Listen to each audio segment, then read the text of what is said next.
Hey, what's going on everybody? Welcome back to my channel. Today I'm going to show you an interesting take on chocolate. To kick off chocolate week, I'm going to start off by showing you how to make the chocolate ball. First up, you're going to start out by tempering some dark chocolate. So essentially you're just going to bring it to 101 degrees Fahrenheit or so in a double boiler, and that should take about 5 minutes.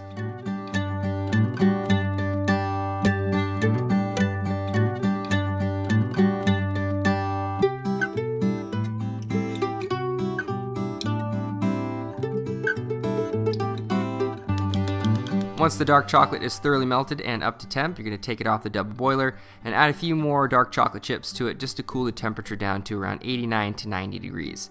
This is where the chocolate is actually tempered properly, and it's going to cool and harden and get really shiny once it's out of the mold. I'll cover more about tempering on my website, byrontalbot.com, so check that out if you're interested. But once the dark chocolate is tempered, you're going to pour it into your mold about a quarter of the way, just enough so you can thoroughly coat the mold. And then once you do that, you're going to cap it off, coat the mold, and then you're going to put it in the refrigerator for about a half an hour until it completely sets up.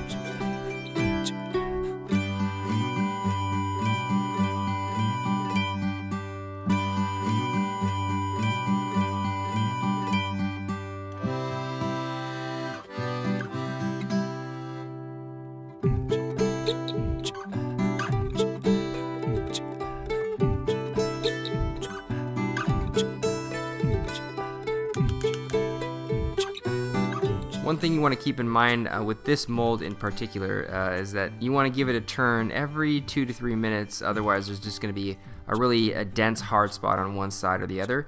So make sure you just constantly flip it every 2 to 3 minutes so you have a nice even chocolate sphere. Also, one of the ways you can tell that it's actually done and completely hardened is that it will pull away from the mold just slightly, leaving just a space in between the mold and the chocolate. One thing I'm going to do here that you don't necessarily have to do is I just get a little hot spatula and run it around the center of the sphere to take away that seam. You don't have to do this. You can keep it really shiny and keep the seam. I think it's actually beautiful sometimes with that nice shiny sphere. But me personally, I like that smoke and mirrors effect, and just taking away that seam in the middle and kind of roughing it up a little, just it makes it look almost like a perfect ball of chocolate, almost like a big giant truffle. But that's sort of my take on it. And once that's done, all you're going to do is get a hot plate or a hot little Pyrex container like I'm doing here, heat it up in some water, wipe it off with a towel, and then you're just going to melt the bottom of the actual chocolate sphere, and that's going to create the cavity for you to be able to fill it with whatever you want.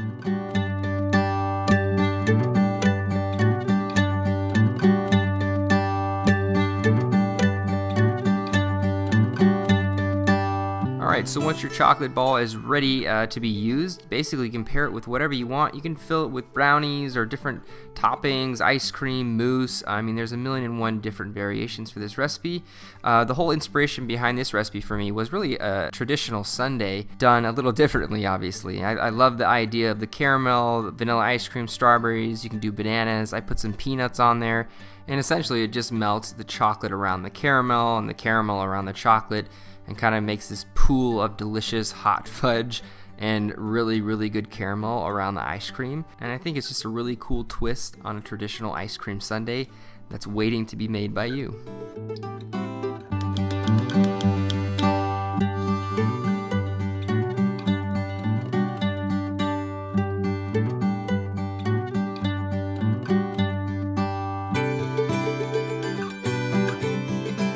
Really excited to try this. This looks absolutely incredible.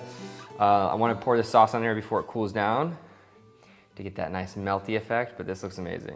All right, here it goes.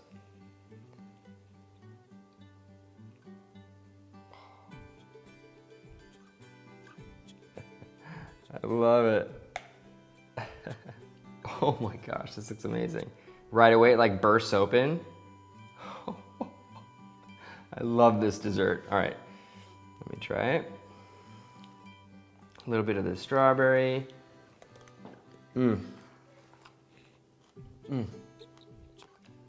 good.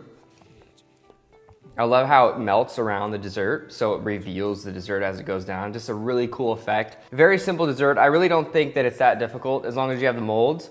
If you don't have the molds, you can pick up the balloon. I've actually done this on my channel before, except instead of the whole sphere, I've done like a half sphere.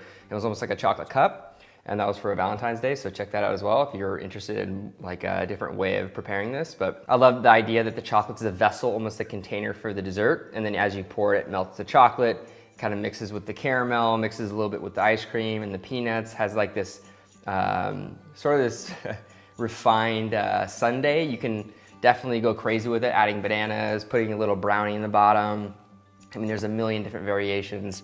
And I think it's a very cool dessert. I definitely recommend you guys trying it out, sharing it with your friends and family. This is definitely something you don't make all the time, but when you do, or you're trying to impress some people, you just like blow their minds out with this. So try it out, share it with your friends and family. Hopefully you guys enjoyed this recipe. If you did, please subscribe, thumbs up, and comment below for future video requests, things you want to see on my channel. And of course, I'll see you guys next time with another delicious recipe. Bye guys.